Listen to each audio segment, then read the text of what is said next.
Welcome back sa ating mga balitang basketball. Hindi magdadalawang isip itong Golden State Warriors na i-trade itong si Gary Payton. Sa isang binitawang report ni Scottie Robinson, sinabi niya na inamin mismo ni Gary Payton na kaagad siyang magre-request ng trade sa Golden State Warriors kung sakaling mayroon ng kupunan franchise itong Seattle Supersonics. Ayon pa sa report, importante kay Gary Payton ang Golden State Warriors, subalit mas importante sa kanya ang kupunan kung saan nagsimula at nakilala ang kanyang ama na si Gary Payton. Bilang isang player ng Supersonics, itong si Gary Payton I ay ang kanilang franchise leader sa puntos, sa assist, sa steal at umabot po ng nasa 999 na laro ang kanyang nilaro para sa Sonics. Kaya ang makapaglaro siya para sa kupunang ito mga idol ay isang malaking karangalan at isang tribute na rin para sa kanyang ama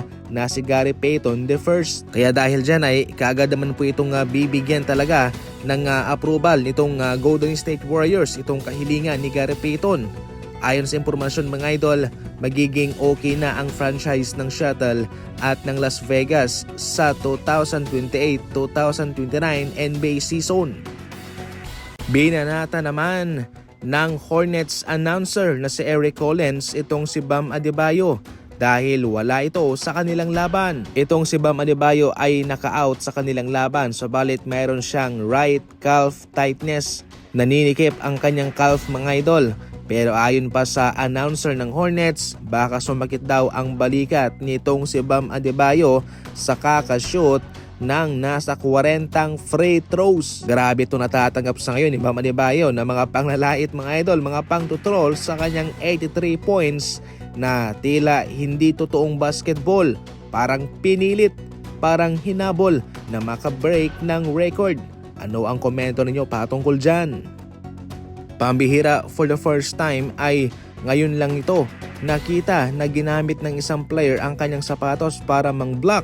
Itong si Alex Caruso, yun mismo ang kanyang ginawa dito sa Orlando Magic mga idol. Akala niya ay makakaligtas siya pero bawal to, kaya siya ay nakatanggap ng technical foul. Na-block naman niya mga idol, pero syempre bawal yan eh. Hindi mo naman kamayan, ginamit mo yung sapatos, kaya bawal na bawal. Kaya natawa na lang dito ang kanyang head coach pati man yung referee. Sa ating huling balita, kinumpirma mismo ni Coach JJ Redick na sa ngayon ay pinaka-the best na talagang gawing third option itong si LeBron James. Yan mismo ang kanyang kinumpirma.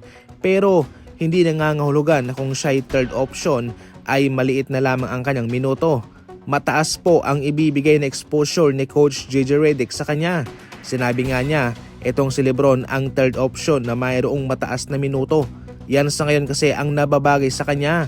Naging matagumpay ang Los Angeles Lakers sa ganitong estilo. Si Luka, first option, si Reeves, second option, si LeBron, third option. Yun ang kanilang ginagawa sa ngayon na nagpapatuloy sa kanilang winning streak.